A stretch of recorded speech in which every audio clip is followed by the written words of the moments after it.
या देवी सर्वभूतेषु मा शक्तिरूपेण संस्था नमस्तस्यै नमस्तस्यै नमस्तस्यै नमो नमः। जय माता दी। हे प्रिय भक्तों, आज आप सभी श्रवण करेंगे माता अन्नपूर्णा और माता भैरव लक्ष्मी की पावन व्रत कथा।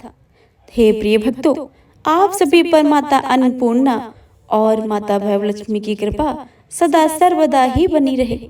आप सभी से अनुरोध है कि इन कथाओं को पूरी भक्ति भाव और प्रसन्न मन चित्त से पूरा अवश्य सुने और कमेंट बॉक्स में माता रानी की जय लिखना बिल्कुल भी मत भूलिएगा। आइए प्रेम से सुनते हैं माता भैरव लक्ष्मी और माता अन्नपूर्णा की व्रत कथा। तो प्रेम से बोलिए माता अन्नपूर्णा की जय, माता भैरव लक्ष्मी की जय। माता अन्नपूर्णा का महाव्रत मार्गशीर्ष मास के कृष्ण पक्ष पंचमी से प्रारंभ होता है और मार्गशीर्ष शुक्ल षष्ठी को समाप्त होता है। यह उत्तम व्रत 17 दिनों का होता है और कई भक्त 21 दिनों तक इस व्रत का पालन करते हैं। आज आप सभी श्रवण करेंगे माता अन्नपूर्णा की बहुत ही सुंदर एवं पावन व्रत कथा। तो आप सभी से अनुरोध है कि इस कथा को पूरे भक्ति भाव और प्रसन्न मन चित्त से पूरा अवश्य सुने तथा कमेंट बॉक्स में माता अन्नपूर्णा की जय लिखना बिल्कुल भी मत भूलिएगा। आइए सर्वप्रथम गौरी पुत्र गणेश को याद करके सुनते हैं माता अन्नपूर्णा की बहुत ही सुंदर एवं पावन व्रत कथा। तो प्रेम से बोलिए गौरी पुत्र गणेश भगवान की जय, माता अन्नपूर्णा माता की जय। माँ अन्नपूर्णा माता के महाव्रत की कथा। एक समय की बात है, काशी निवासी धनंजय की पत्नी का नाम सुलक्षणा था। उसे अन्य सब सुख प्राप्त थे, केवल निर्धनता ही उसके दुख का एकमात्र कारण था। यह दुख उसे हर समय सताता रहता था। एक दिन सुलक्षणा पति से बोली, हे स्वामी, आप कुछ उद्यम करें तो काम चले, इस प्रकार कब तक काम चलेगा। सुलक्षणा की बातें सुनकर धनंजय के मन में बैठ गई और वह उसी दिन विश्वनाथ शंकर जी को प्रसन्न करने के लिए बैठ गया और कहने लगा, हे देवादिदेव विश्वेश्वर, मुझे पूजा पाठ कुछ नहीं आता है, केवल आपके भरोसे बैठा हूँ। इतनी विनती करके वह 2-3 दिन तक भूखा प्यासा बैठा रहा। यह देखकर भगवान शंकर ने उसके कान में अन्नपूर्णा अन्नपूर्णा अन्नपूर्णा कहा। इस प्रकार 3 बार कहा। यह कौन कह गया है? यही सोच में धनंजय पड़ गया कि मंदिर में आते ब्राह्मण को देखकर पूछने लगा, पंडित जी, अन्नपूर्णा कौन है? ब्राह्मणों ने कहा, तू अन्न छोड़ बैठा है तो तुझे अन्न की बातें ही सूझती हैं। जा घर जाकर अन्न ग्रहण कर। धनंजय घर आ गया, स्त्री से सारी बातें कही। वह बोली, नाथ, चिंता मत करो, स्वयं शंकर जी ने यह मंत्र दिया है, वे स्वयं ही खुलासा करेंगे। आप फिर जाकर उनकी आराधना करो। धनंजय फिर जैसा ही तैसा पूजा में बैठ गया। रात्रि में शंकर जी ने आज्ञा दी कि तू पूर्व दिशा में चला जा। वह अन्नपूर्णा का नाम जपता रहता और रास्ते में फल खाता जाता, झरनों का पानी पीता जाता। इस प्रकार कितने ही दिनों तक चलता गया। वहां उसे सोने चांदी सी चमकती वन की शोभा दिखने में आई। सुंदर सरोवर देखने में या उसके किनारे कितनी ही अप्सराएं झुंड बनाए बैठी थी। एक कथा सुनती और सब मिलकर माँ अन्नपूर्णा इस प्रकार बार बार कहती थी। यह अगहन मास का उजेली रात थी और आज से ही व्रत का आरंभ था। जिस शब्द की खोज करने वह निकला था, वह उसे सुनने को मिल गया। धनंजय ने उसके पास जाकर पूछा कि हे देवियों, आप यह क्या करती हो? उन सब ने कहा कि हम माँ अन्नपूर्णा का व्रत करती हैं। धनंजय ने पूछा, व्रत पूजा करने से क्या होता है? यह किसी ने किया भी है? यह कब किया जाता है? कैसा व्रत है और कैसी विधि है? मुझसे भी विस्तार में बतलाइए। वे कहने लगी, इस व्रत को सब कोई कर सकते हैं। 21 दिन तक लिए 21 गांठ का सूत लेना चाहिए। 21 दिन यदि ना बने तो एक दिन उपवास करें। यह भी ना बने तो केवल कथा सुनकर प्रसाद लें। निराहार रहकर कथा करें। कथा सुनने वाला कोई ना मिले तो पीपल के पत्तों को रखकर सुपारी या घृत कुमारी वृक्ष को सामने दीपक को साक्षी करके सूर्य, गाय, तुलसी या महादेव को बिना कथाएं सुने मुख में दाना न डालें। यदि भूल से कुछ पड़ जाए तो एक दिवस फिर उपवास करें। व्रत के दिन क्रोध ना करें और झूठ न बोले। धनंजय बोला, इस व्रत को करने से क्या होता है? वे कहने लगी, इसके करने से अंधों को नेत्र मिले, लूलों को हाथ मिले, निर्धन के घर धन आवे, बांझे को संतान मिले, मूर्ख को विद्या आवे। जो जिस कामना से व्रत करे माँ उसकी इच्छा पूरी करती है। वह कहने लगा, बहनों, मेरे पास तो धन नहीं है, विद्या नहीं है, कुछ भी तो नहीं है। मैं तो दुखिया ब्राह्मण हूँ, मुझे इस व्रत का सूत दोगी? हाँ भाई, तेरा कल्याण हो, हम तुम्हें अवश्य देंगी। ले यह व्रत का मंगल सूत ले। धनंजय ने व्रत किया। व्रत पूरा हुआ। तभी सरोवर में 21 खंड की स्वर्ण सीढ़ी हीरा मोती जड़ी हुई प्रकट हुई। धनंजय जय अन्नपूर्णा अन्नपूर्णा कहता जाता था। इस प्रकार कितनी ही सीढ़ियां उतर गया तो क्या देखता है कि करोड़ों सूर्य से प्रकाशमान अन्नपूर्णा का मंदिर है। उसके सामने स्वर्ण सिंहासन पर माता अन्नपूर्णा विराजमान है। सामने भिक्षा हेतु शंकर भगवान खड़े हैं। देवंगनाएं चोर ढुलाती हैं। कितनी ही हथियार बांधे पहरा दे रही हैं। धनंजय दौड़कर जगदम्बा के चरणों में गिर गया। देवी उसके मन का कलेश जान गई। धनंजय कहने लगा कि माता, आप तो अंतर्यामिनी हो, आपको अपनी दशा क्या बताऊं? माता बोली, मेरा व्रत किया है, जा संसार तेरा सत्कार करेगा। माता ने धनंजय की जिह्वा पर बीज मंत्र लिख दिया। अब वह तो उसके रोम रोम में विद्या प्रकट हो गई। इतने में क्या देखता है कि वह काशी विश्वनाथ के मंदिर में खड़ा है। माँ का वरदान लेकर धनंजय घर आ गया। सुलक्षणा से सारी बातें कही। माता जी की कृपा से उसके घर में संपत्ति उमड़ने लगी। छोटा सा घर बहुत बड़ा गिना जाने लगा। जैसे शहद के छत्ते में मक्खियां जमा होती हैं, उसी प्रकार अनेक सगे संबंधी आकर उनकी बड़ाई करने लगे। कहने लगे, इतना धन और इतना बड़ा घर, सुंदर संतान नहीं तो इस कमाई का कौन भोग करेगा? सुलक्षणा से संतान नहीं है, इसलिए तुम दूसरा विवाह कर लो। अनिच्छा होते हुए भी धनंजय का दूसरा विवाह करना पड़ा और सती सुलक्षणा को सौत का दुख उठाना पड़ा। इस प्रकार दिन बीतते गए। फिर अगहन मास आया। नए बंधन में बंधे पति पत्नी ने सुलक्षणा से कहा कि हम व्रत के प्रभाव से सुखी हुए हैं, इस कारण यह व्रत नहीं छोड़ना चाहिए। यह माता जी का प्रताप है जो हम इतने संपन्न और सुखी हैं। सुलक्षणा की बातें सुनकर धनंजय उसके यहाँ आया और व्रत में बैठ गया। नहीं बहू को इस व्रत की खबर नहीं थी। वह धनंजय के आने की राह देख रही थी।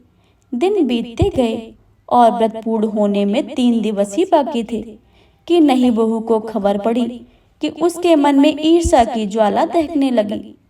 सुलक्षणा के घर जा पहुंची और उसने वहां भगदड़ मचा दी। वह धनंजय को अपने साथ ले गई। नए घर में धनंजय को थोड़ी देर के लिए निद्रा भी न आए। इस समय नई बहू ने उसका व्रत का सूत तोड़कर आग में फेंक दिया। अब तो माता जी का क्रोध जाग गया। घर में अकस्मात आग लग गई। सब कुछ जलकर खाक हो गया। सुलक्षणा जान गई और पति को फिर अपने घर ले आई। नई बहू रूठकर पिता के घर जा बैठी। पति को परमेश्वर मानने वाली सुलक्षणा बोली, नाथ, घबराना नहीं, माता जी की कृपा अलौकिक है। पुत्र कुपुत्र हो जाता है पर माता कुमाता नहीं होती है। अब आप श्रद्धा और भक्ति से आराधना शुरू करो, वे जरूर हमारा कल्याण करेंगी। धनंजय फिर माता के पीछे पड़ गया। वहीं वह सरोवर सीढ़ी प्रकट हुई। उसमें माँ अन्नपूर्णा कहकर उतर गया। वहां जाकर माता जी के चरणों में रुदन करने लगा। माता प्रसन्न होकर बोली, यह मेरी स्वर्ण की मूर्ति ले और इसकी पूजा करना, तू फिर सुखी हो जाएगा। जा, तुझे मेरा आशीर्वाद है। तेरी स्त्री सुलक्षणा ने श्रद्धा से मेरा व्रत किया है, उसे मैंने पुत्र दिया है। धनंजय ने आंखें खोली तो खुद को काशी विश्वनाथ के मंदिर में खड़ा पाया। वहां से फिर उसी प्रकार को घर आया। इधर सुलक्षणा के दिन चढ़े और महीने पूरे होते ही पुत्र का जन्म हुआ। गांव में आश्चर्य की लहर दौड़ गई। इस प्रकार उसी गांव के निसंतान सेठ के पुत्र होने पर उसने माता अन्नपूर्णा का मंदिर बनवा दिया। उससे माता जी धूमधाम से पधारी, यज्ञ किया और धनंजय को मंदिर के आचार्य का पद दे दिया। जीविका के लिए मंदिर की दक्षिणा को रहने के लिए बड़ा मंदिर सा भवन दिया। धनंजय स्त्री पुत्री सहित वहां रहने लगा। माता जी के चढ़ावे से भरपूर आमदनी होने लगी। उधर नहीं बहू के पिता के घर डाका पड़ गया और सब लुट गया।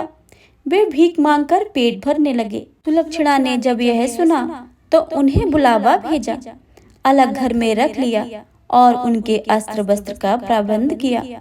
धनंजय, सुलक्षणा, उसका पुत्र माता जी की कृपा से आनंद से रहने लगे। माता जी ने इनके भंडारे भरे, वैसे ही सबके भंडारे भरे। इनसे बोले माता अन्नपूर्णा की जय। प्रिय श्रोताओं, आइए आप सुनते हैं माता लक्ष्मी की वैभव लक्ष्मी व्रत की कथा। तो आप पूरे भक्ति भाव से और मन लगाकर पूरा अवश्य सुने। किसी शहर में अनेक लोग रहते थे। सभी अपने अपने कामों में लगे रहते थे। किसी को किसी की परवाह नहीं थी। भजन कीर्तन, भक्ति भाव, दया माया, परोपकार जैसे संस्कार कम हो गए हैं। शहर में बुराइयां बढ़ गई थी। शराब, जुआ, रेस, व्यभिचार, चोरी, डकैती वगैरह बहुत से गुनाह शहर में होते थे। इतने बावजूद शहर में कुछ अच्छे लोग भी रहते थे। ऐसे ही अच्छे लोगों में शीला और उनकी पति की गृहस्थी मानी जाती थी। शीला धार्मिक प्रवृत्ति की थी और संतोषी स्वभाव वाली थी। उनका पति भी विवेकी और सुशील था। शीला और उसका पति कभी किसी की बुराई नहीं करते थे और प्रभु भजन में अच्छी तरह समय व्यतीत करते थे। शहर के लोग उनकी गृहस्थी की सराहना करते थे। देखते ही देखते समय बदल गया। शीला का पति बुरे लोगों से दोस्ती कर बैठा। वह जल्द से जल्द करोड़पति होने को ख्वाब देखने लगा, इसलिए वह गलत रास्ते पर चल पड़ा। फलस्वरूप वह करोड़पति बन गया। यानी रास्ते भर भटकते भिखारी जैसी उसकी हालत हो गई थी। शराब, जुआ, रेस, चरस, गांजा वगैरह बुरी आदतों में शीला का पति भी फंस गया। दोस्तों के साथ उसे भी शराब की आदत हो गई। इस प्रकार उसने अपना सब कुछ रेस, जुआ में गवा दिया था। शीला को पति के बर्ताव से बहुत दुख हुआ, किंतु वह भगवान पर भरोसा रखकर सब कुछ सहने लगी। वह अपना अधिकांश समय प्रभु भक्ति में बिताने लगी। अचानक एक दिन दोपहर को उनके द्वार पर किसी ने दस्तक दी। शीला ने द्वार खोला तो देखा एक माजी खड़ी थी। वे बड़ी उम्र की लगती थी, किंतु उनके चेहरे पर अलौकिक तेज निखर रहा था। उनकी माँ आंखों में मानो अमृत सा बह रहा था। उनका भव्य चेहरा करुणा और प्यार से छलकता था। उनको देखते ही शीला के मन में अपार शांति छा गई। वैसे शीला इस माजी को पहचानती न थी, फिर भी उनको देखकर शीला के रोम रोम में आनंद सा छा गया। शीला माजी को आदर के साथ घर में ले आई। घर में बिठाने के लिए कुछ भी नहीं था, अतः शीला ने सकचाकर एक फटी हुई चादर पर उनको बिठाया। माजी ने कहा, क्यों शीला, मुझे पहचाना नहीं? शीला ने सकचाकर कहा कि माँ, आपको देखते ही बहुत खुशी हो रही है, बहुत शांति हो रही है। ऐसा लगता है कि मैं बहुत दिनों से जिसे ढूंढ रही हूँ वो आप ही हैं, पर मैं आपको पहचान नहीं सकती। माजी ने कहा, क्यों मुझे भूल गई?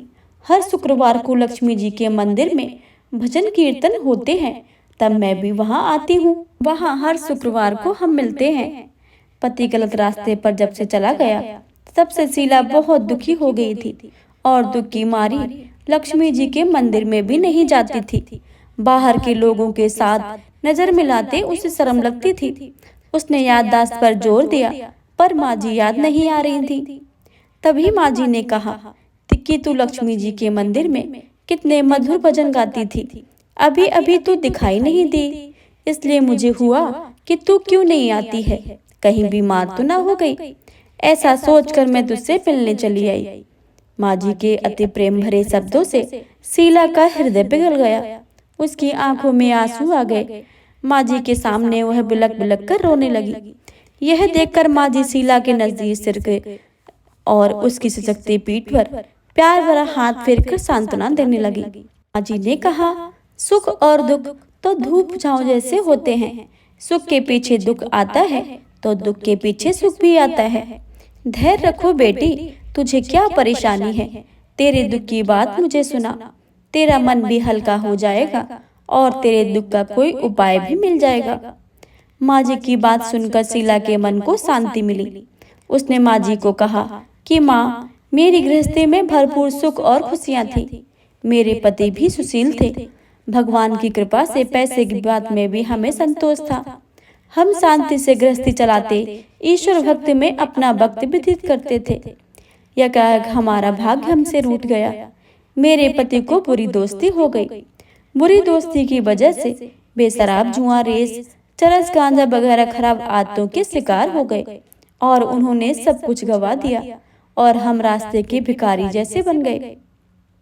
यह सुनकर माँ जी ने कहा, सुख के पीछे दुख और दुख के पीछे सुख आता ही रहता है। ऐसा भी कहा जाता है कि कर्म की गति न्यारी होती है। हर इंसान को अपने कर्म भुगतने ही पड़ते हैं, इसलिए तू चिंता मत कर। अब तू कर्म भुगत चुकी है, अब तुम्हारे सुख के दिन अवश्य ही आएंगे। तू तो माँ लक्ष्मी जी की भक्त है और माँ लक्ष्मी जी तो प्रेम और करुणा के अवतार हैं। वे अपने भक्तों पर हमेशा ममता रखती हैं। इसलिए तू धैर्य रखकर माँ लक्ष्मी जी का व्रत कर, इससे सब कुछ ठीक हो जाएगा। माँ लक्ष्मी जी का व्रत की बात सुनकर शीला के चेहरे पर चमक आ गई और उसने पूछा कि माँ लक्ष्मी जी का व्रत कैसे किया जाता है, वह मुझे समझाइए, मैं यह व्रत अवश्य ही करूंगी। माँ जी ने कहा, बेटी, माँ लक्ष्मी जी का व्रत बहुत सरल है। उसे वरलक्ष्मी व्रत या भैरव लक्ष्मी व्रत भी कहा जाता है। यह व्रत करने वाले की सब मनोकामनाएं पूर्ण होती हैं। वह सुख संपत्ति और यश प्राप्त करता है। ऐसा कहकर माँ लक्ष्मी जी की वैभव लक्ष्मी व्रत की विधि कहने लगी। बेटी, वैभव लक्ष्मी व्रत वैसे तो सीधा साधा व्रत है, किंतु कई लोग उसे गलत तरीके से करते हैं, अतः उसका फल नहीं मिलता है। कई लोग कहते हैं कि सोने के गहने की हल्दी कुमकुम से पूजा करो, बस व्रत हो गया, पर ऐसा नहीं है। कोई भी व्रत शास्त्रीय विधि के अनुसार ही करना चाहिए, तभी उसका व्रत का फल मिलता है। सच्ची बात यह है कि सोने के गहने का विधि से पूजन करना चाहिए। व्रत की उद्यापन विधि भी शास्त्रीय विधि से ही करनी चाहिए। यह व्रत शुक्रवार को करना चाहिए। प्रातःकाल स्नान करके स्वच्छ कपड़े पहनो और सारा दिन मन में जय माँ लक्ष्मी का मन में रटन करते रहो। किसी की चुगली नहीं करनी चाहिए। शाम को पूर्व दिशा में मुंह रख सके आसन पर बैठ जाओ। सामने पाटा रखकर उस पर रुमाल रखो। रुमाल पर चावल का छोटा सा ढेर करो। उस ढेर पर पानी से भरे तांबे का कलश रखकर कलश पर एक कटोरी रखो। उस कटोरी में एक सोने का गहना रखो। सोने का ना हो तो चांदी का चलेगा, चांदी का ना हो तो नगद रुपए भी चलेगा।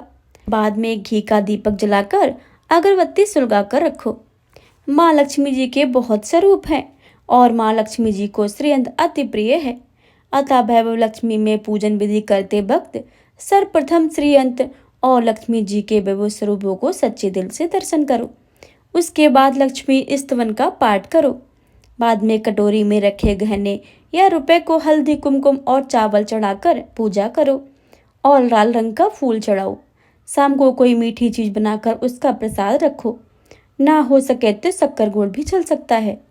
फिर आरती करके 11 बार सच्चे हृदय से जय माँ लक्ष्मी बोलो। बाद में 11 या 21 शुक्रवार व्रत करने का दृढ़ संकल्प माँ के सामने करो और जो आपकी मनोकामना हो वह पूरी करने के लिए माँ जी से विनती करो। माँ का प्रसाद बांट दो और थोड़ा प्रसाद अपने लिए रखो। अगर आप में शक्ति हो तो सारा दिन उपवास रखो और सिर्फ प्रसाद खाकर शुक्रवार का व्रत करो।